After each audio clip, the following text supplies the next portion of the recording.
Bom dia, meus amigos, minhas amigas, sejam muito bem-vindos a mais uma aula de Direito do Trabalho pós-reforma trabalhista.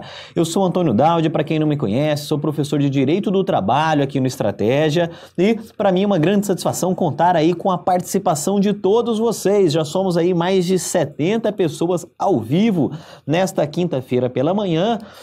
Eu estou vendo aí vários rostos conhecidos, né? O Edivaldo, a Camila Polido, né? O Luiz Paulo, algumas outras pessoas que vêm nos acompanhando aí. E para quem já está acompanhando, né? Sabe que a gente já está aí avançado, já fizemos mais de 10 aulas. Eu confesso que já perdi a conta de quantas aulas nós já estudamos aqui, né? Já transmitimos aqui e agora nós já estamos na reta final do nosso curso. Temos aí 3, 4 aulas pela frente e aí para fechar com chave de ouro esse curso pós-reforma trabalhista, galera. A nossa meta, né, era concluir esse curso antes do início da vigência das regras, ou seja, antes das novas regras, das regras reformadas começarem a valer, e é isso aí que a gente vai conseguir, né? Bom dia aí para CR, bom dia aí Lohane, Thaís Siqueira, Neire Pontes, Gláucia Rezende, essa marca, né? Estamos na luta, é isso aí. Denise, bom dia, muito bom dia a todos vocês. Pessoal, no último encontro, nós estudamos ali a proteção ao trabalho da mulher, não é verdade? E estudamos também o FGTS que tem várias novidades, né? Volta e meia tem uma lei, uma medida provisória que altera o FGTS e o nosso objetivo aqui foi estudar tudo isso já com essas novidades, né? Incluindo aquele saque das contas inativas, né? Não sei se vocês se lembram, né? Aquelas contas que foram, aqueles contratos de trabalho que foram rescindidos até o final de 2015, vimos ali a inclusão de pagamento, né, de utilização do FGTS para pagamento, compra de imóveis da União, não é verdade? Então, todas essas novidades é importante que a gente fique atentos, ok? Áudio e vídeo ok, Lohane, beleza? Todo mundo está conseguindo nos ouvir, né, nos assistir aí. Belém do Pará na área, na Sandra Pinheiro, Gleise Silveira. Que legal, gente. Bom, hoje, né, avançando, dando continuidade ao nosso curso, nós vamos estudar 2 assuntos que já se situam ali no direito coletivo do trabalho, ok? Nós estamos abandonando aí o direito individual do trabalho, que é aquele que tem como enfoque as relações de trabalho, né? Ali, de um lado o empregado, de outro o empregador, e agora nós vamos partir para as relações dos entes coletivos, como os sindicatos se relacionam, como que os sindicatos de empregados se relacionam com as empresas, ok? Então, nós vamos passar a estudar agora, então, o direito coletivo do trabalho. O direito coletivo, meus amigos, ele não é um assunto que é tão frequente em prova, ok? Ele não é tão frequente em prova, mas é preciso que a gente fique atento, né? Se no seu edital for cair esse assunto aqui, é preciso que você realmente o estude, né? Muitas questões são fáceis, outras ali um pouco mais difíceis, e aqui o objetivo nosso vai ser ver ali os principais pontos para que você possa gabaritar sua prova. Legal? Vamos que vamos, Jéssica Panteleão. Galera, eu vou só pedir o Lucas, que está fazendo nossa transmissão aqui hoje, vou só pedir para o Lucas aumentar um pouquinho a temperatura do ar-condicionado antes da gente começar aqui. Muito importante essas relações. É isso aí, Nádia. Galera, então, vamos iniciar aqui mais uma aula de Direito do Trabalho e agora nós vamos iniciar o estudo do chamado Direito Coletivo do Trabalho. Aqui, o nosso enfoque vai ser nas relações entre os entes coletivos, mais especificamente entre os sindicatos, ok? Neste vídeo, nosso objetivo vai ser estudar as negociações coletivas, ou seja, os acordos e as convenções coletivas. Mas antes disso, eu acho importante nós passarmos pelos princípios do direito coletivo mais importantes em prova, ok? Então vamos lá, vamos iniciar aqui esta nossa aula. Negociação coletiva, já é um tópico dentro do chamado direito coletivo do trabalho. Aqui, né, antes da gente adentrar, passar aqui ao estudo do nosso conteúdo, vejam só que nós saímos do estudo do direito individual do trabalho, ok? O direito individual do trabalho, que até o momento é o que nós estávamos estudando, este tem como enfoque, né, relembrando aqui a relação de emprego, ok? A relação de emprego, ou seja, aquele vínculo jurídico que se dá entre o empregado e o empregador, ok? Já no direito coletivo do trabalho, o enfoque do nosso estudo vai ser outro. O enfoque será nas relações entre os entes coletivos, por exemplo, entre o sindicato dos empregados, ok? E o sindicato dos empregadores. Legal? Então nós vamos deslocar o nosso foco, o nosso enfoque de estudo da relação de emprego, da relação de trabalho, para aqui, para a relação entre os entes coletivos. Legal? E vamos iniciar o estudo desta grande área do direito do trabalho, deste direito coletivo do trabalho, por meio das negociações coletivas. Legal?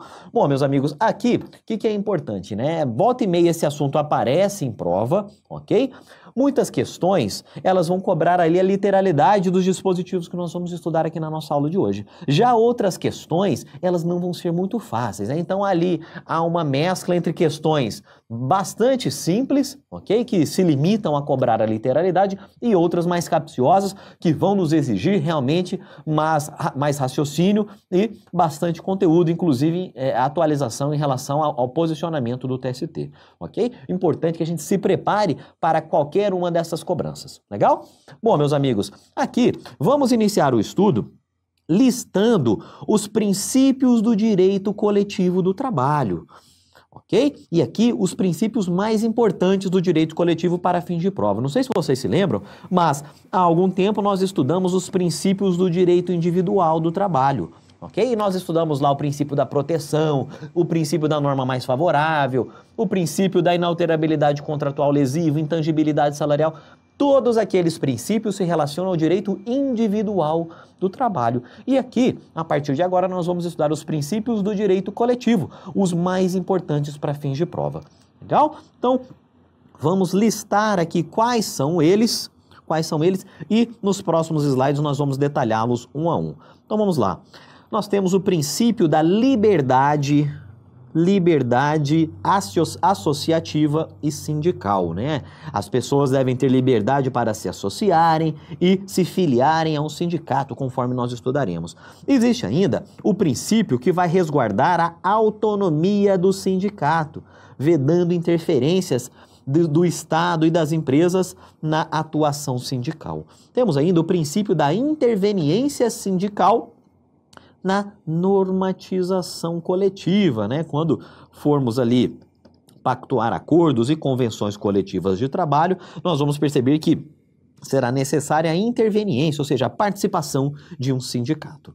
Ainda, nós temos o princípio da equivalência entre os entes contratantes, ok? E nós vamos ver que isso aqui se contrasta com aquele princípio da proteção que nós estudamos lá no direito individual do trabalho, ok? Vamos estudar mais à frente em que medida o princípio da equivalência entre os entes contratantes, né, são entes coletivos, em que medida isso se diferencia do princípio da proteção que já estudamos. Vamos estudar o princípio da lealdade e transparência nas negociações coletivas, o princípio da criatividade jurídica da negociação coletiva e o princípio da intervenção mínima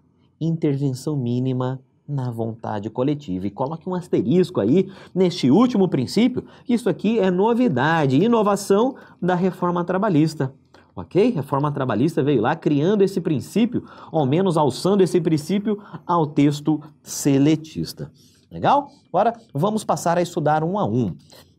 Em primeiro lugar, em relação ao princípio da liberdade associativa, eu achei por bem trazer aqui alguns dispositivos constitucionais relacionados a esse princípio. Legal? Então, eu trouxe aqui, né, comecei trazendo desde o artigo 5º do texto constitucional, que lá no inciso 16 ele vai prever o famoso direito de associação. O direito de associação. Vamos ler aqui juntos para que a gente conhecer volta e meia. Isso aqui também aparece em prova. Então vamos lá. Todos, vejam só, todos podem reunir-se pacificamente, sem armas, em locais abertos ao público, independentemente de autorização. Legal? A condição é desde que não frustrem outra reunião anteriormente convocada para o mesmo local, sendo apenas exigido um prévio aviso autoridade competente. Então, ao dizer que todos podem reunir-se pacificamente, a doutrina entende que aqui está previsto o direito de associação, das pessoas se associarem, e isso aqui também é aplicado, também é válido no âmbito trabalhista, ok? Importante conhecermos esse dispositivo e também estes outros que nós vamos ler agora a respeito do princípio da liberdade associativa. Legal? Bom, ainda no artigo 5º, nós temos lá o inciso 17, que diz que é plena. Vejam só, meus amigos, é plena a liberdade de associação. É plena a liberdade de associação para fins lícitos, legal? Vedada a de caráter paramilitar. Na sequência, o 20 diz que ninguém poderá ser compelido a associar-se ou a permanecer associado. Então, vejam só, aqui, né, destes 3 dispositivos que nós lemos, nós extraímos 2 direitos, né, 2 princípios elementares do direito coletivo do trabalho, que, né, os empregados e também os empregadores, eles devem ter a liberdade para se associarem, ok? Para se associarem, inclusive no âmbito de um sindicato, ok? E não só se associarem, eles também têm um direito, eles têm uma liberdade de se desfiliarem, ou seja, ninguém é obrigado a continuar filiado a um sindicato. Ok? Você, empregado, decidiu por livre e espontânea vontade se filiar ao sindicato, tudo bem. Passados ali 2, 3, 4, 5 anos, você, olha, não estou mais de acordo com a atuação desse sindicato, eu quero me desfiliar. E você vai poder, é direito seu, ok? Se desfiliar daquele sindicato. E aqui é importante nós estudarmos também as cláusulas, as chamadas cláusulas de sindicalização forçada.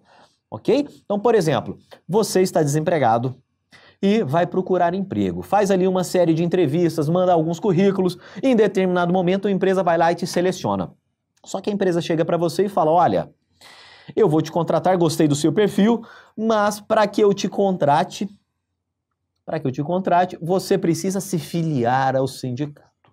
Meus amigos, isso pode?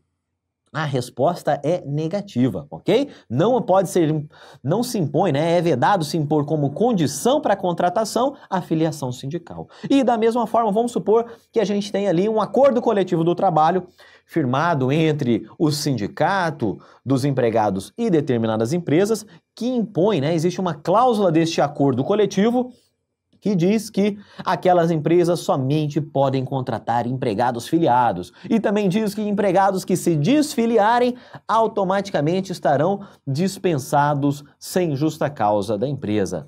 E aí, meus amigos, este tipo de cláusula também não pode, já que são cláusulas que possuem, né, possuem gravadas nelas esse aspecto, né, de sindicalização forçada, e isso tudo é condenado, é vedado pelo texto constitucional, inclusive. Legal? Bom, avançando um pouco mais, vejam só que nós vamos sair do artigo 5º da Constituição, que estávamos lendo até então, e vamos passar aqui ao artigo 8º.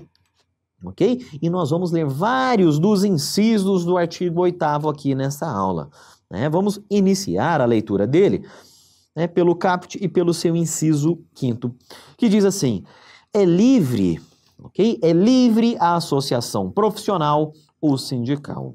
Então aqui, né, a partir do caput do artigo 8º, nós temos justamente o fundamento, né, a sede onde fica situado no texto constitucional o princípio da liberdade associativa e sindical. Legal? O mesmo dispositivo diz que ninguém será obrigado a filiar-se, nem mesmo manter-se filiado a sindicato. Ok? Então, naquele sentido que nós comentamos, né, são vedadas, são proibidas as chamadas cláusulas de sindicalização forçada. Ok? Então, princípio da liberdade associativa e sindical, meus amigos. Avançando um pouco mais, o nosso segundo princípio da aula de hoje, diz respeito à autonomia do sindicato. A autonomia do sindicato. E aqui, meus amigos, o foco, né, nós não podemos confundir este princípio com aquele que acabamos de estudar. Lá, né, é um direito dos empregados, né, se associarem, o direito das empresas se associarem, porque, vejam só, nós teremos sindicatos de empregados, mas também nós poderemos ter sindicatos de empresas, ok? Os chamados sindicatos patronais. Então, o que se estudava lá era essa liberdade, né, das pessoas, dos empregados, dos empregadores, se associarem e, eventualmente, também se desfiliarem de determinadas associações, inclusive associações sindicais. Agora, meus amigos, uma vez constituído o sindicato, uma vez, né, os empregados tendo se filiado, tendo se associado em determinada entidade sindical, esta entidade deve ter autonomia para agir. Ok? Então, é o princípio da autonomia sindical. Vejam só que nós vamos estudar diversas garantias que são conferidas, por exemplo, aos dirigentes dos sindicatos, para que eles gozem de independência, gozem de autonomia, para que eles tomem as decisões relacionadas ao sindicato, né, pensando ali no que é melhor para a categoria e não com medo de sofrer determinadas represálias.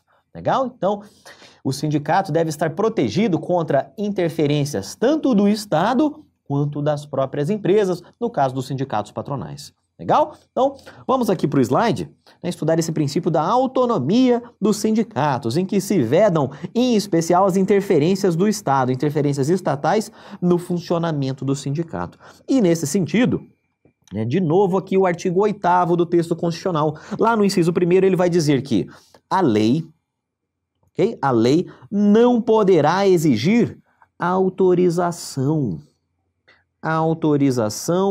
do Estado para a fundação de sindicato, ok? Então, até essa vírgula aqui, nós temos a regra geral que não se admite que o Estado tenha que autorizar a fundação, né, a criação de cada um dos sindicatos. Mas vejam só, essa autorização que o Constituinte menciona aqui, ela não se confunde com o chamado registro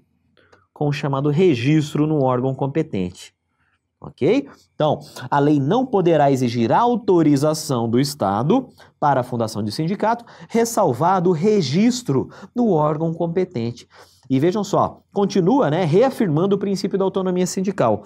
Vedadas ao poder público a interferência, a intervenção na organização sindical, ok? Então, o sindicato deve gozar de autonomia para desempenhar, para se organizar e desempenhar as suas atribuições. Agora, é importante nós não confundirmos a autorização, ok? Que eu marquei aqui em vermelho, com o chamado registro. O registro pode, ok? Uma coisa é a autorização, outra coisa é o registro.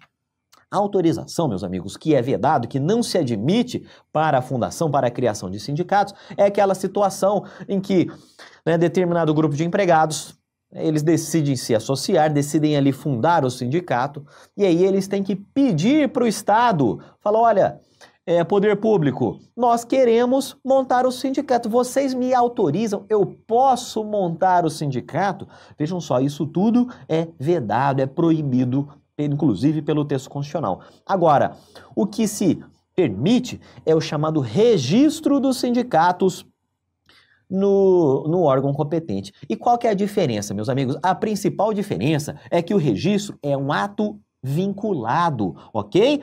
Já a autorização é um ato discricionário. Olha, fica a cargo, o poder público pode decidir se vai autorizar ou não, né? Então, se aquele sindicato ali defende as mesmas causas políticas que o governo atual, aí nesse caso o poder público, eu autorizaria aquela fundação. Não, mas se aquele sindicato, né, ele é da oposição, eu não autorizaria aquele sindicato. Então, veja só, isso não se admite. Agora, o registro, meus amigos, é um ato vinculado, ou seja, o sindicato, uma vez cumprindo os requisitos previstos na legislação, o poder público é obrigado a conceder o registro àquele sindicato. Legal? Então, vejam só a diferença entre a autorização, são dois termos diferentes, a autorização e o registro. O registro, este sim é admitido, já a autorização, ela é vedada, né? Não se admite a autorização, já que seria, né, a autorização seria uma forma de o governo, de o Estado, o poder público intervir no funcionamento e na organização sindical.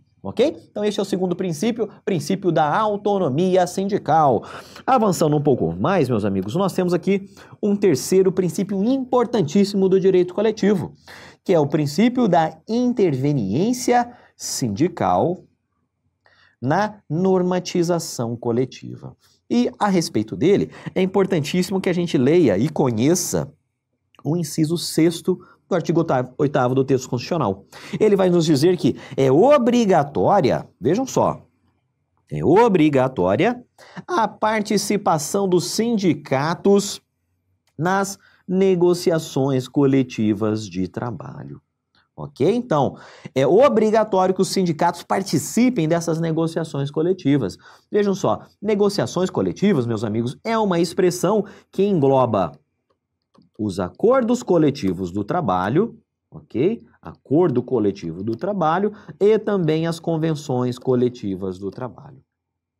Ok? As convenções coletivas do trabalho. Agora, a pergunta é, Daudi, sempre que houver uma negociação coletiva do trabalho, é preciso que eu tenha a presença do Sindicato dos Empregados e do Sindicato dos Empregadores? A resposta é negativa, ok? Nós vamos estudar aqui que essa negociação coletiva, né, nós temos ali ela sendo efetuada, né, ela resultando em um acordo coletivo do trabalho e uma convenção coletiva do trabalho. E o que nós vamos perceber? Que o acordo coletivo do trabalho, ele é firmado entre o Sindicato dos Empregados, ok? Sindicato Obreiro, e as empresas. Então, vejam só que nem toda negociação coletiva tem a participação do sindicato patronal, ok? Mas toda negociação coletiva tem a participação dos sindicatos dos empregados, legal? Vamos ver aqui então como funciona isso aí com mais detalhes, né? Em primeiro lugar, vejam que nós temos dois sindicatos, né? Não existe somente sindicato dos empregados, ou também chamado de sindicato obreiro. Existem também os chamados sindicatos dos patrões, sindicatos dos empregadores, que são os sindicatos patronais. Legal? Então vamos lá. Na Convenção Coletiva de Trabalho, né, a CCT, nós temos de um lado o sindicato obreiro, ok? E do outro lado eles estão negociando ali o sindicato patronal. O sindicato patronal. Né? Sindicato patronal é, por exemplo, o Sindicato das Indústrias Farmacêuticas de Belo Horizonte. Né? Então, é um exemplo ali de sindicato patronal, o sindicato dos empregadores. As indústrias, né, os empregadores, eles se associam, né, se filiam àquele determinado sindicato justamente para se fortalecerem, ok? Então, né, na convenção coletiva, nós temos aqui de um lado o sindicato de empregados e sindicato dos empregadores do outro. Já no acordo coletivo, meus amigos, nós teremos aqui o sindicato obreiro, igualmente, né? O sindicato obreiro de um lado, mas do outro lado nós teremos ali uma ou mais empresas. Uma ou mais empresas. Legal? Então, percebam que nem toda negociação coletiva vai haver a presença dos dois sindicatos, ok? Dos dois sindicatos. Já que no acordo coletivo nós temos ali apenas o sindicato obreiro, né, que negocia, que pactua aquele acordo com as empresas e não com o sindicato patronal, ok? Muito importante que a gente realmente compreenda, né, entenda que é obrigatória a participação dos sindicatos, mas vejam só, em relação ao sindicato dos empregadores, nem sempre ele vai se fazer presente, a exemplo do acordo coletivo de trabalho. Legal? Bom, meus amigos, avançando um pouco mais, né, vamos aqui, acabamos de falar aqui o nosso terceiro princípio dessa nossa aula, agora vamos aqui para um quarto princípio, que é o princípio da equivalência. Equivalência que é sinônimo de igualdade, né? Equivalência entre os contratantes coletivos. Aqui eu vou traçar um paralelo com o que nós estudamos lá no direito individual do trabalho. Conforme, inclusive, eu já havia adiantado, lá no direito individual do trabalho, veja que a legislação, né, o direito acaba tendo uma preocupação bastante grande em proteger o empregado, não é verdade? Nós vimos lá que o empregado é considerado um polo mais fraco, né? Ele é o elo hipossuficiente de uma relação de trabalho. Então, toda a preocupação do direito individual do trabalho é de proteger o trabalhador, de resguardar, de tutelar os interesses do empregado, não é verdade? Já que se presume que ele é hipossuficiente. Isso vale, meus amigos, lá para o direito individual do trabalho, em que nós estudamos, inclusive, o princípio da proteção. Aqui, quando nós falamos em direito coletivo de trabalho, Aqui, meus amigos, a presunção é exatamente o contrário. Eu vou presumir que um sindicato de empregados, ele tem a mesma força, o mesmo poder do sindicato dos empregadores, ok? Por isso que a gente fala aqui em equivalência dos entes contratantes coletivos, ok? Dos entes contratantes coletivos. Então, por exemplo, se eu tenho ali de um lado sindicato obreiro, né, e do outro sindicato patronal, presume-se uma situação ali de igualdade, de equivalência entre estes dois contratantes coletivos, né? Quando, no nome do princípio, nós temos aqui que considera-se uma situação de equivalência entre esses contratantes coletivos, né? E esses entes coletivos, esses chamados entes coletivos, são justamente os sindicatos, ok? Sindicatos. Então eu vou presumir que, em se tratando de sindicatos, eles estão ali em pé de igualdade, né? Diferentemente do que ocorre quando nós temos ali empregador de um lado, né, e empregado de outro, que se presume que o empregador está ali em uma situação de muito mais poder econômico, né, e de modo que ele está em um patamar de superioridade em relação ao empregado, ok? Em virtude dessa desigualdade, o direito individual do trabalho, ele busca, né, igualar essas condições por meio de uma série de regras. Legal? Bom, quarto princípio da equivalência entre os entes contratantes coletivos. O quinto princípio, meus amigos, dessa nossa aula, diz respeito à lealdade e à transparência nas negociações coletivas, ok? Lealdade e transparência. Do que nós estamos falando aqui, meus amigos?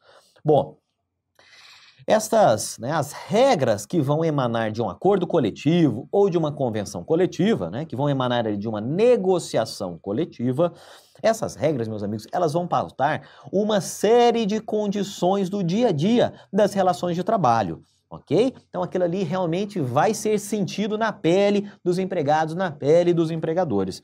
Então, para que essas negociações atinjam seus objetivos, é necessário que essas negociações, que tudo isso se dê de forma transparente e leal, ok? Então nós estamos falando aqui de dois princípios, lealdade e transparência, que vão, ser impostos ali no âmbito das negociações coletivas, na elaboração justamente dessas negociações, portanto, dos acordos e das convenções coletivas de trabalho. Legal? Então, importante que a gente conheça aqui esses dois princípios, né? Eles não caem tanto em prova, mas é importante que a gente também fique atentos a eles. Legal? Bom, aqui, nós estávamos aqui falando do quinto princípio. O nosso sexto assunto dessa parte introdutória da aula diz respeito à criatividade jurídica. Criatividade jurídica da negociação coletiva. Daudi, o que é isso? Os sindicatos têm que ser criativos? Não, nada disso, galera.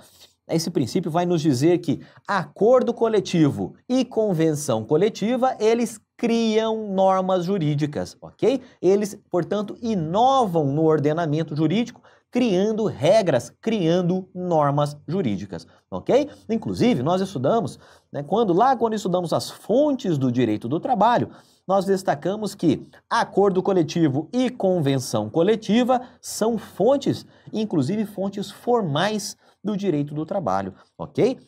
Isso tudo resulta deste princípio da criatividade jurídica da negociação coletiva, ok?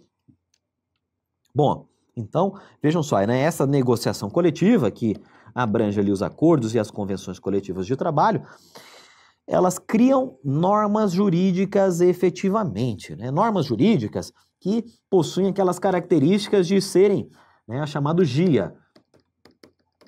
São normas GIA, ou seja, gerais, vejam só, gerais, impessoais e abstratos. Então, se aquela negociação resulta em comandos, em regras gerais, impessoais e abstratas, vejam só que aquilo ali constitui, portanto, norma jurídica. E aquilo ali vai fazer parte, sim, do ordenamento jurídico no âmbito do direito do trabalho, ok? Conforme a gente destacou, acordo coletivo e convenção coletiva são fontes formais do direito do trabalho, inclusive fontes formais autônomas do direito do trabalho. Legal? Então, é a chamada Lei GIA, né? Comandos GIA, gerais, impessoais e abstratos. Isso aqui é regra, é norma jurídica, daí o princípio da criatividade jurídica da negociação coletiva. Legal? Bom, meus amigos, o sétimo e último princípio dessa nossa aula diz respeito a uma novidade, né, ao menos no âmbito da CLT, ok? Um princípio que já era discutido por parte da doutrina, e isto foi alçado ao texto da CLT por meio da reforma trabalhista. Ok? Isso foi trazido lá para o inicinho da CLT, inclusive o artigo 8º, parágrafo 3º da CLT, que vai prever, né, passou a prever o princípio da intervenção mínima na vontade coletiva. Vejam só, meus amigos, a que ponto chegou o legislador reformista aqui. Ele vai dizer que deve-se presumir que acordos e convenções coletivas de trabalho são válidos. Eles foram celebrados ali com lealdade, com transparência, visando, beneficiando ali, visando o melhor dos interesses dos empregados, ok? Então, a partir, dessa presunção, dessa premissa, não poderia o Poder Judiciário ficar intervindo a todo momento, ficar intervindo de forma proativa nessas negociações coletivas, ok? A partir de então, a partir da reforma trabalhista, o legislador buscou restringir a atuação do Poder Judiciário em relação ao conteúdo, em relação às regras dos acordos e das convenções coletivas de trabalho, ok? Daí cunhou-se esse princípio da intervenção mínima na vontade coletiva, ok? Vamos ler juntos aqui o que está dizendo essa novidade, o artigo 8º, parágrafo 3º, que foi inserido na CLT por meio da reforma trabalhista. Bom, vamos lá. No exame da convenção coletiva e ou do acordo coletivo de trabalho, vejam só, a Justiça do Trabalho, ok? Poder Judiciário, a Justiça do Trabalho analisará exclusivamente a conformidade dos elementos essenciais. A conformidade dos elementos essenciais do negócio jurídico, respeitado e disposto no artigo 104 da Lei 10.406, meus amigos. Esta Lei 10.406, isso aqui é o Código Civil, ok? É o Código Civil, e lá nesse dispositivo, o Código Civil Brasileiro, o CCB, ele vai prever as condições para a validade dos negócios jurídicos. Legal? Então, vejam que, segundo esse dispositivo, a Justiça do Trabalho deveria se ater a esses aspectos formais, que dizem respeito à validade dos negócios jurídicos. E diz ainda, e balizará sua atuação pelo princípio da intervenção mínima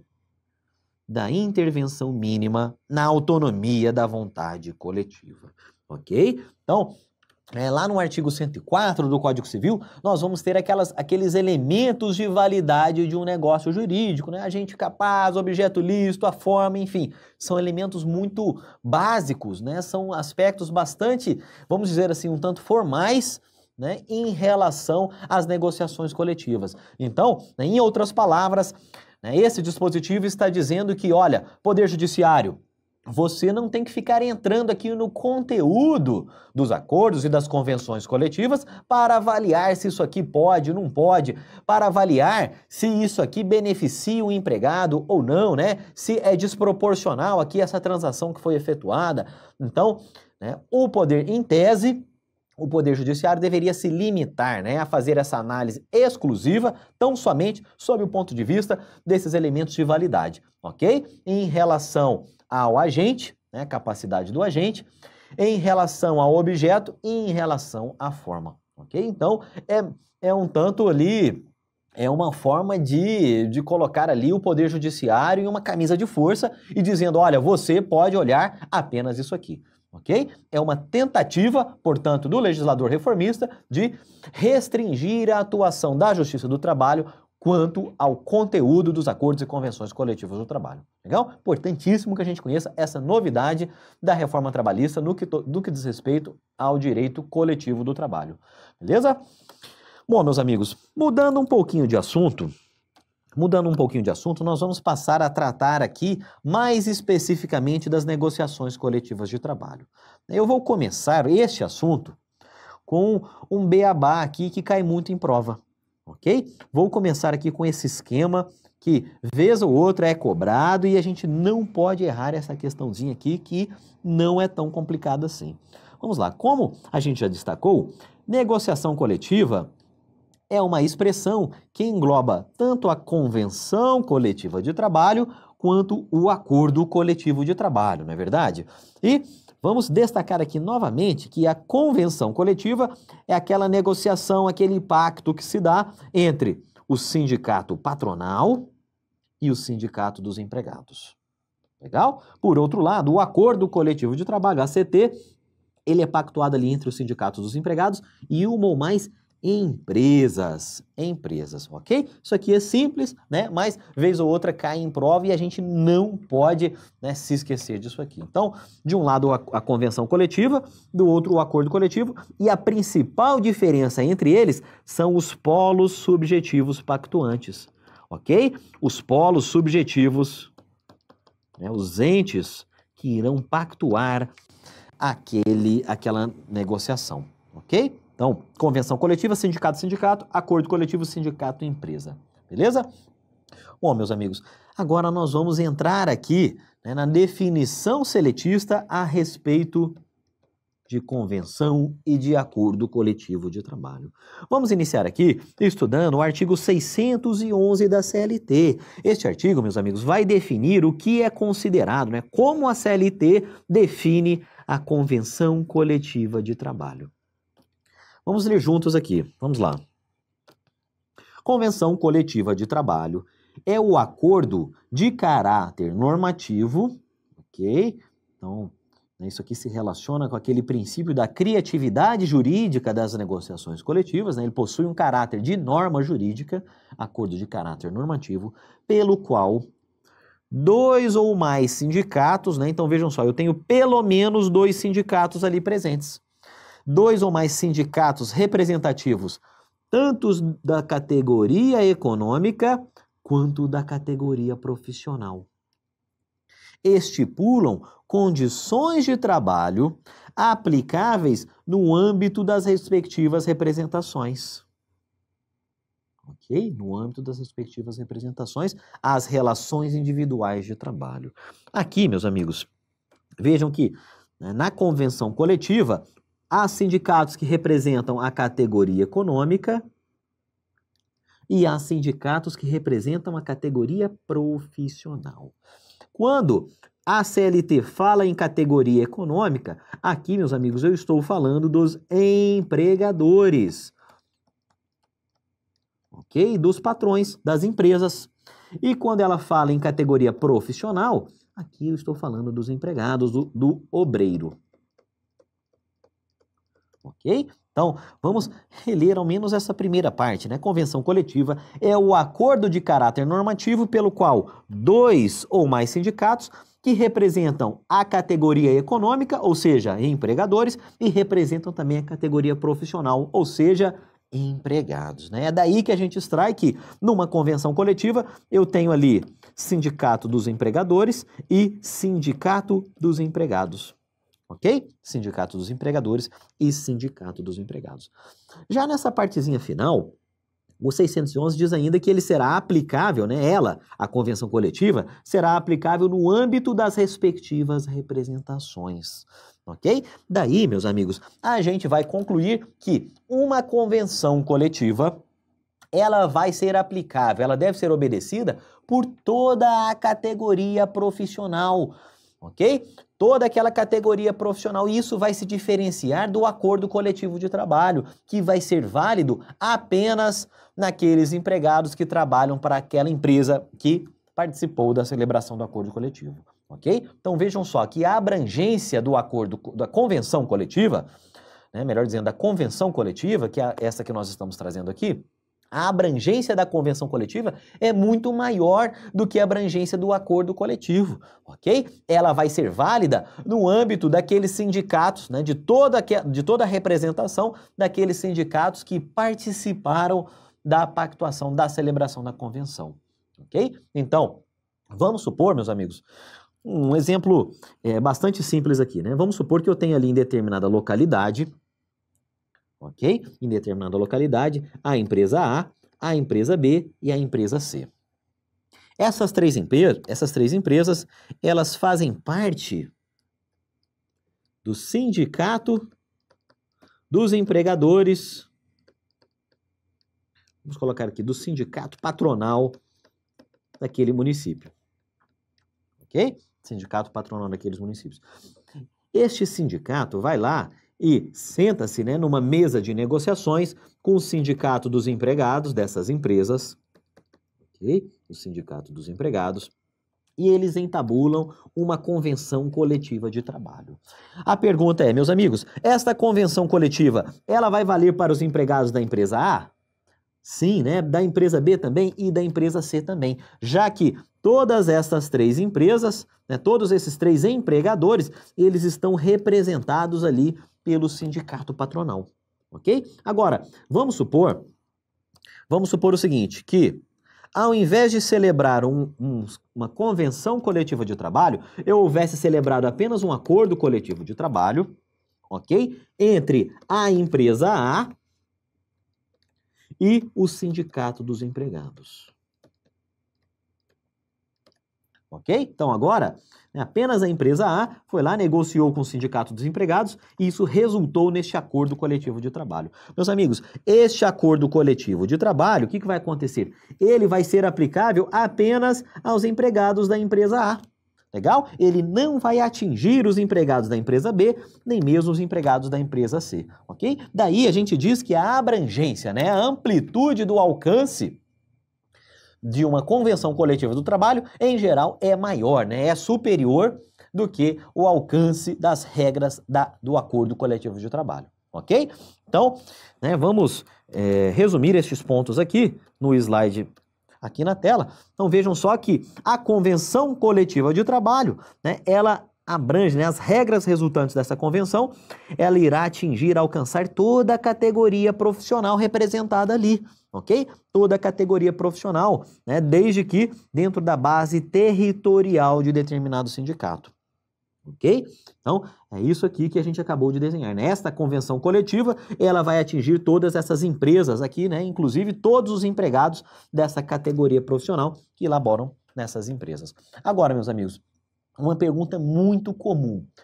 Adaldio, eu trabalho numa empresa, né? Eu sou empregado seletista, trabalho em determinada empresa, mas eu não sou filiado ao sindicato. Não sou filiado ao sindicato. Por um motivo ou outro, eu não quis me filiar. E aí, essas regras, né, que são entabuladas no acordo ou na convenção coletiva, elas também me atingem? A resposta é sim, meus amigos. As regras do acordo, as regras da convenção, elas irão atingir tanto a relação de trabalho do empregado filiado, quanto o vínculo do empregado não filiado, ok? Então, indistintamente, essas regras das convenções e dos acordos coletivos vão atingir também empregados filiados e também empregados não filiados aos sindicatos. Legal? Não filiados aos sindicatos. Legal? Então, esses aqui são os principais pontos a respeito da convenção coletiva de trabalho. Agora, meus amigos, já trouxe inclusive aqui uma questãozinha antes da gente passar para o acordo coletivo. Vamos lá, vamos juntos fazer essa questão aqui de prova. Questão do CESP para procurador do Distrito Federal de 2013. Vai dizer assim, a convenção coletiva de trabalho, né, que é um acordo de caráter normativo, vejam só, acordo de caráter normativo, reconhecido de forma expressa pela CLT, beleza? O que diz, inclusive, o artigo 611 da CLT, não é verdade? É enunciada pela Constituição Federal como fonte capaz de estabelecer normas e condições de trabalho. Até aqui, meus amigos, tudo bem, não é verdade? Inclusive, nós vimos lá, né, o princípio da criatividade jurídica das negociações coletivas, né? Criatividade jurídica. Bom, vamos seguir na leitura aqui do dispositivo. Mediante a flexibilização, vejam só, a flexibilização de direitos fundamentais dos trabalhadores, como salários e duração do trabalho. Vejam só, meus amigos, apesar desse finalzinho ser um tanto quanto estranho, essa questão está correta, ok? Gabarito é certo, já que nós sabemos que, de fato, as convenções e assim também os acordos, de fato, eles podem flexibilizar alguns pontos das relações de trabalho, inclusive no tocante a salário e duração do trabalho. Ok? Vejam que essa questão ela é de 2013 e, portanto, anterior à reforma trabalhista, né, que trouxe diversas flexibilizações em relação ao direito do trabalho. Mas essa questão já foi dada como correta, porque em diversos aspectos é possível que as convenções coletivas flexibilizem a duração do trabalho, né? Por exemplo, nós vimos lá que o trabalhador em turno ininterrupto de revezamento, em regra, ele tem uma jornada limitada a 6 horas, não é verdade? Mas o próprio texto constitucional admite que, por meio de acordo coletivo de trabalho ou de convenção coletiva de trabalho, isto seja, este limite seja inclusive ampliado, ok? Ampliado para um patamar superior, por exemplo, de 7 ou até de 8 horas. Então, este aqui é um dos exemplos de flexibilização quanto à duração do trabalho, ok? Outro exemplo é a situação do banco de horas, do banco de horas, por exemplo, o banco de horas anual, que ele é celebrado mediante convenção, acordo coletivo de trabalho, Também é uma forma de se flexibilizar aspectos da relação de trabalho ligados à duração, ok? E salários, da mesma forma, vejam que o próprio texto constitucional autoriza a redução salarial em hipóteses excepcionais, a redução salarial por meio de convenção e acordo coletivo de trabalho. Legal? Então, questão corretíssima, apesar, a gente não pode escorregar nessa casca de banana aqui do finalzinho, que é a flexibilização de jornada e duração. Isso aí tá correto. Legal?